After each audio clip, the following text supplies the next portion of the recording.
Hey guys, so yesterday I went and saw Solo, a Star Wars story.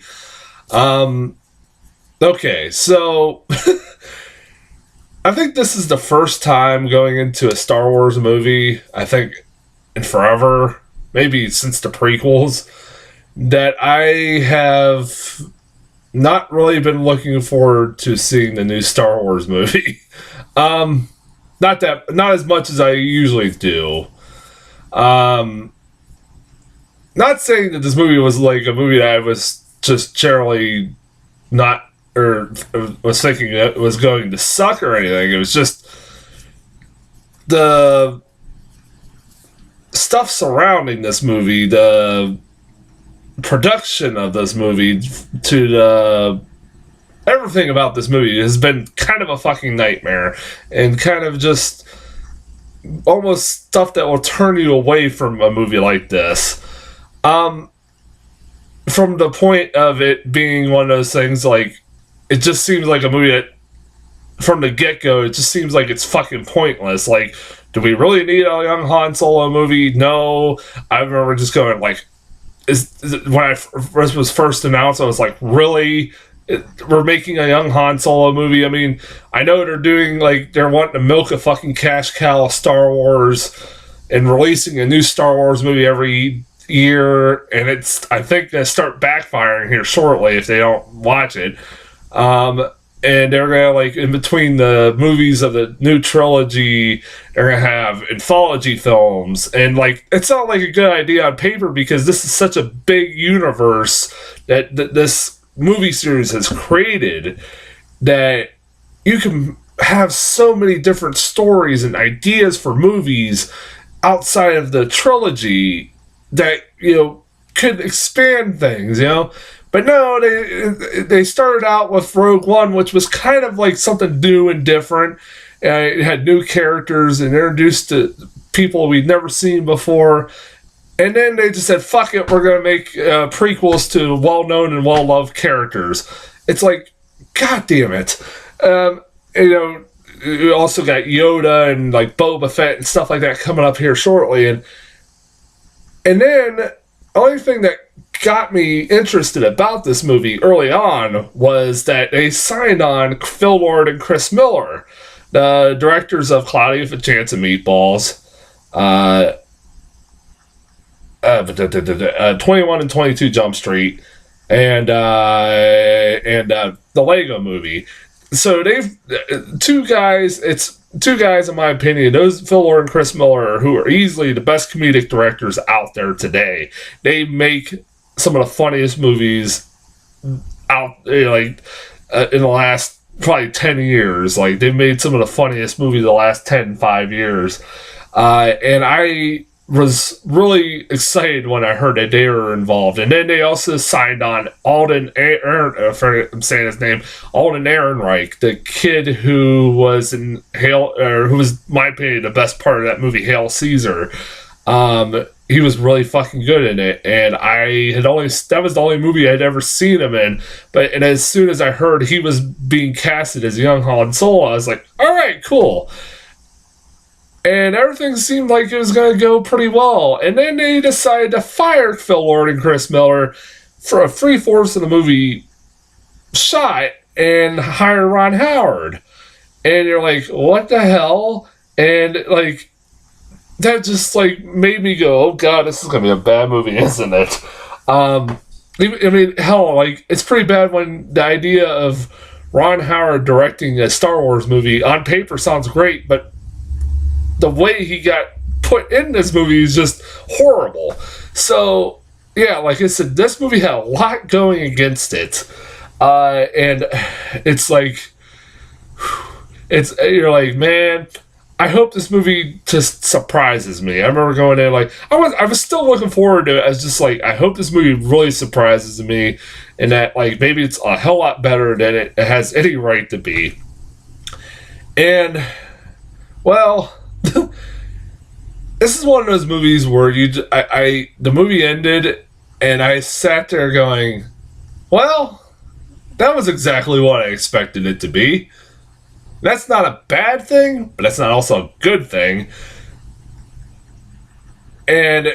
But also at the same time, I also found myself saying, yeah, it has some problems. It has a lot of problems, but I still enjoyed it. I did. I still enjoyed it to the point I recommend it. It's like I said, it's exactly what I expected it to be. It was pointless. I never really needed this movie. This movie never really needed to exist, but it was fine. It was good. There's been pointless movies before that have been good, and this is one of them. Think I can name positives about this movie easily. Alden Ehrenreich as young Han Solo was really good. I thought he was really, really good. Up to a certain point, I was like, he's easily the best part of this movie. If there wasn't for one other character, I would be like, yeah, he was easily the best part of this movie. He does a good enough job trying to portray a young Han Solo and doing it justice, like doing Harrison Ford justice. I mean, he had big shoes to fill, and he did a good job. Like, he, is able to capture the charisma, the swagger,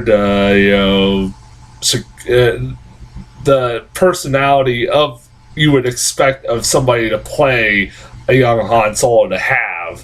And he, like I said, he does a really good job from the get-go. I was like, yeah, I can buy this kid as a young Han Solo. I easily could have. Like, he had the characteristics down pat. He never did anything that you wouldn't expect a young Han Solo to do. Like, because from what was established of this character from the original trilogy into Force Awakens, this, like, they never do it. This character never does anything that you would sit there and go, oh, Han Solo would never do that. He never does anything like that. And like I said, I really thought he did a really good job. Like, he had, like I said, big shoes to fill, and I thought he did a fine enough job doing it. While I said he was the best part, and I love this chemistry, like him and Chewbacca were some of the best scenes were with him and Chewbacca, like in Harrison Ford in the original films and in Force Awakens. His relationship with Chewbacca is probably some of the best parts, and the same here. I thought the chemistry between young Han Solo, and Chewbacca was pretty funny, like how they met. And like how they end up working together and all that stuff like that. It was kind of funny. And it's like kind of charming. And it's also kind of a love story. It's kind of a love story in that he's trying to help rescue Emilia Clarke from the shithole planet that they both grew up on, and she got stuck behind on. And that's a bit like his whole mission throughout this movie is to try to save her from this horrible life. And I thought they had decent chemistry together. Emilia Clarke, really, like a lot of characters and the new characters in this movie, is just kind of their character. I mean, you kind of get a backstory, like somewhat, not really. I mean, there's not really much characterization of any characters other than the characters you already know. That's one of the biggest problems. But also one of the biggest MVPs of this fucking movie, just easily, is Donald Glover. I've heard, before this movie came out, I'd heard a lot of people giving him praise, and God, does he deserve it. If there is ever a guy who was born to play a role, it's Donald Glover as Lando. It's holy shit. Like, he plays it so well. So goddamn well. And it just easily captures the charm, the charisma that Billy D. Williams brought with this character back in the 80s. I thought he was fucking great. I like, every time he was on screen, it was hilarious. It was just great. You couldn't take your eyes off of him. I fucking love this character. I love this version of Lando in this movie. It was great. I give that kid so much credit. Um, I liked one of the things like this movie does well that other movies, Star Wars movies, do too, is that like it. I love the worlds that these movies build. They like the different worlds that they show. Like if that makes any sense. Like this movie like has a lot of creative planets and stuff like that. I just love the universes that this movie builds and everything else like that. And the different worlds we go to, like there's a salt mine, there's a different planets, yada yada yada, and it's really nice, like really cool. Like it feels like a Star Wars movie in that sense. Other than that, it's obviously about Han Solo. I guess I should get into complaints. I should get into some of the complaints. Like I said in the first move or early on, the characters, well, the characters that come back are like the characters that we all know and love, like Chewbacca and Han Solo and Lando, are great in this movie. The rest of them, the new characters that we are introduced to in this movie, are so fucking forgettable. Like there are no I can barely remember any of the new characters' names in this movie. Like it's been a day and I barely remember their names. Or really much about. I could name stuff about them, but it's like Woody Harrelson. You got and it's a shame because you got some really goddamn good actors in this movie, really good actors. Like Jesus, man, you got Woody Harrelson, who is great. I love Woody just because he's fucking Woody Harrelson.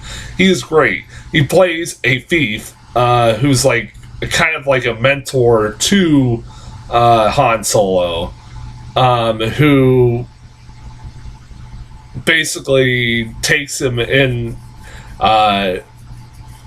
Han Solo basically helps him on a job, and that's how they start working together. And yeah, like Woody Harrelson, like I said, Woody Harrelson's basically a thief. Pretty much all I know about him after I saw the movie was that he was a thief. He doesn't trust anybody, and he was married to Thandie Newton. Thandie Newton's in this movie, people. I don't know how many people knew that, but Thandie Newton is in this movie. And there's a reason why you don't know, probably half the people don't know she's in this movie. Because she dies within 20 minutes of being on screen. I shit you not. Like, it's one of those, what was the point of getting Thandie Newton in this movie? It's like Max von Sydow in Force Awakens being in the opening of The Force Awakens and dying as soon as he's on screen. It's like, what's the point of getting like these really good actors if you're just gonna kill them off anyways? It's like Gwendolyn Christie, Andy Serkis, yada yada yada. Like, it's just these characters you don't really get much characterization of and spend enough time with to get like what their characters are, who their characters are. And when you think you're gonna maybe get some idea of who their characters are, they fucking die. Like, it's like, that drives me nuts. That's one of the things that's driving me nuts about the recent Star Wars movies. God, I'm tired of that. Like, fuck. Yeah, like I said, Thandie Newton, like, I was like, holy shit, Thandie Newton. Jon Favreau is like a fucking voice of a alien who is working with Woody Harrelson. And he dies within like 20 minutes of being on screen. This is right after fucking Thandie Newton. And it's like, I'm getting the spoilers, but it's just like, what the fuck? Like, why establish these new characters? Like I said, establish these new characters if you're just gonna kill them off and try to spend time with them for a little bit. If you're just gonna kill them off right off the fucking bat. It's like, God, that annoys the piss out of me. We also got, who's, fucking, hold on a second. I'm looking at my phone. Look it up on my phone. Who was the villain in this movie? I'm blanking on that right now. Please stand by, please. It's a big name actor too. Shit. The hell? Why isn't that saying? Um, Paul Bettany. Yeah, Paul Bettany's in this movie. I did not know that Paul Bettany was in this movie. He's great. You know, like as this gangster who is it hires basically Woody Harrelson's character to do this job. And he's part of this criminal organization called the Crimson Dawn, which I don't know if that was like something that was based in Star Wars lore over like I never watched much. I never watched the animated TV shows or read any of the books. Maybe that's like an organization that's kind of created. I'm not sure. Somebody can tell me in the comments. But it's like like. He's not bad in what he's in it, like, and it's again just another character that's there. There's one character in this fucking movie, one character that is almost Jar Jar fucking Binks bad in this movie, and it's the new. Let me look at what the hell was the. It's Land and. It was the Lando's droid in this movie named L3. This character was fucking annoying to the point that, like, I was like, if this character's in the rest of this fucking movie, I'm done. Like, I am so fucking done. Like, every time they would pop up on screen, it would be death. It would be death for me. I mean, it's not Jar. It's not. I don't know if I'll go. Maybe I'm being exaggerating, saying it's Jar Jar Binks bad, but this character. Okay, I've heard some Republicans bitching about Star Wars going all social justice on us. Man, they're gonna hate this fucking character, and I'm not Republican whatsoever. I hated this character. It's a character talking about all they fucking talk about in this whole fucking movie is about how they want equal rights for droids, and they bitch and moan and about equal rights. That's all its dialogue is. And it's annoying. It's grating. It won't ever fucking shut up. Like, it's like, I thought C-3PO was sometimes bad, but this C-3PO don't got shit on this character. God, this character, like, luckily it's not on screen for that long of time, thank God. But by God, if it was, I would have been like, ooh. So that's one big positive. Like, at least they would have. But damn, that character was so bad. Like, I couldn't stand that character. And then, like sexual tension between trying to, like, making jokes that, like, Lando wants to fuck this droid. What the hell? God, that was so dumb. That character was so terrible. Again, this is one of those movies that it's exactly what I expected in that it pretty much checks off all the boxes of the backstory to Han Solo. All this, the boxes that it, all the stuff that was set up in the previous films about Han Solo and who he was and what he did in his past, you pretty much all see in this fucking movie. Like, pretty much the whole movie is set around the infamous Kessel Run that he does in 12 parsecs. That's pretty much the whole setup of this movie to get to that point.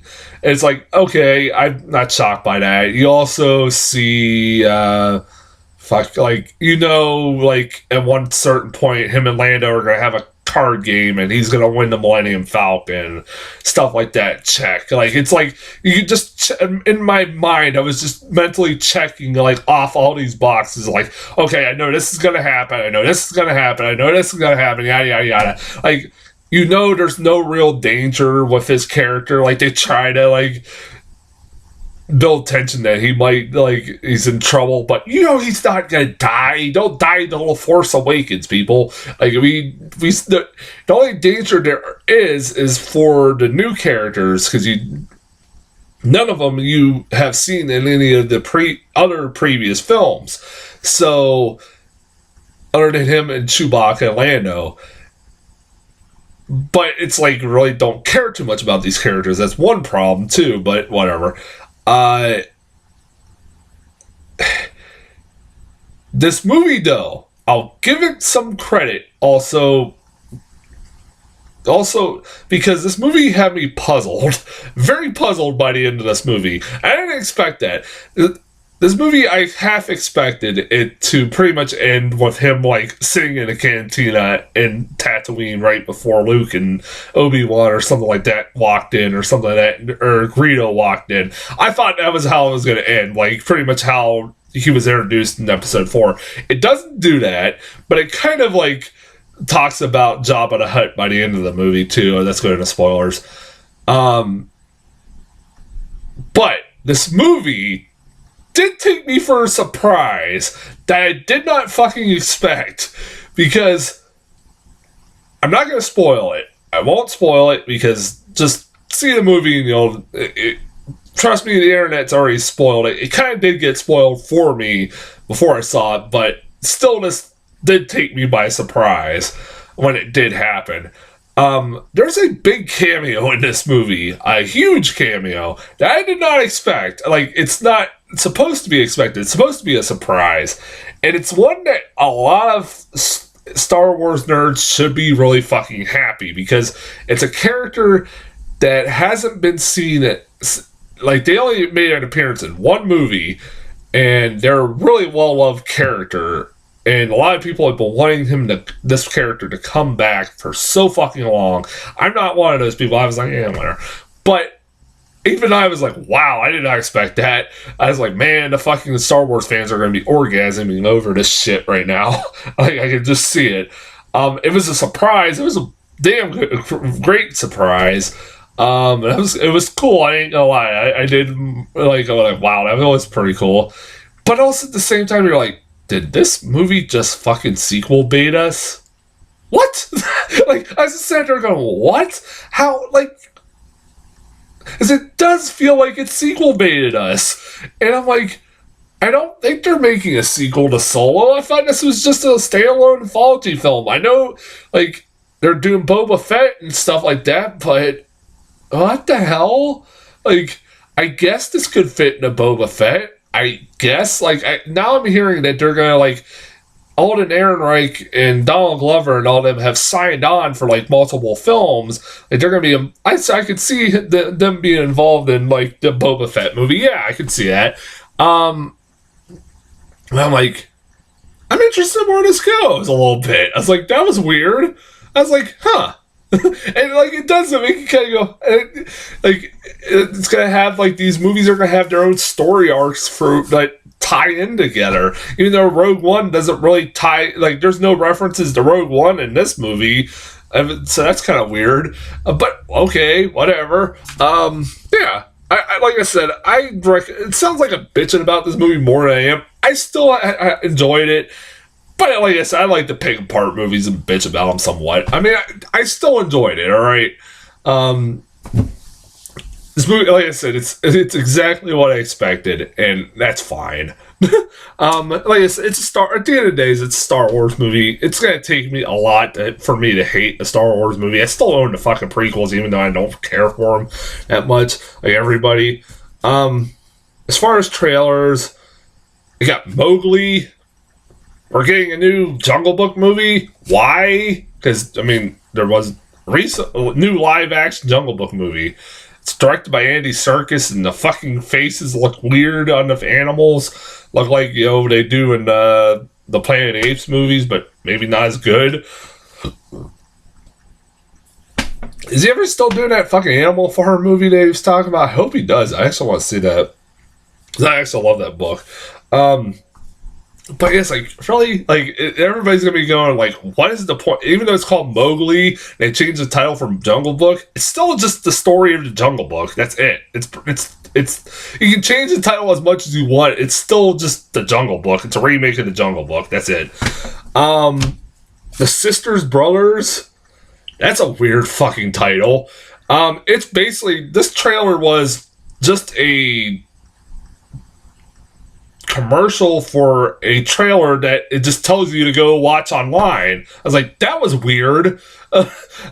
Why is that a fucking thing that now exists? It's like a Western. It's just a Western. That's all I got out of it. It was a Western with John C. Reilly, and I forget who else was in it. I don't know. Mission Impossible Fallout, a new trailer for that. I'm not sure what the hell is really going on in this movie. It looks like maybe this might be one of the last films, which I'm fine with, but it's like, I like these movies. I've liked the last few movies. They've been really good. Still don't really know what the hell the movie's about. I'm gonna see it one way or another. I spent half the trailer like watching it, like, I wonder what real stunts did Tom Cruise do in this movie. I'm kind of curious. I haven't read about it yet. Yeah, so it looks good. Robin Hood. This was a weird. Okay, listen. This felt like, at first I thought it was like, is this Guy Ritchie directing this movie? Because it looks like a Guy Ritchie movie. But it isn't being directed by Guy Ritchie. It's Robin Hood, but this is weird because it's that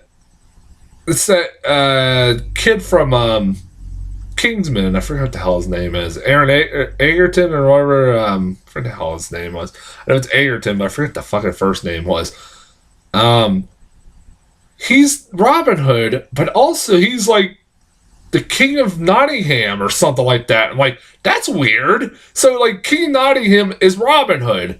What the hell? Like, that just like flips that all on fucking it. That's what I got from this trailer. I'm like, that's just flipping the whole tale of Robin Hood on its fucking head. Okie dokie then.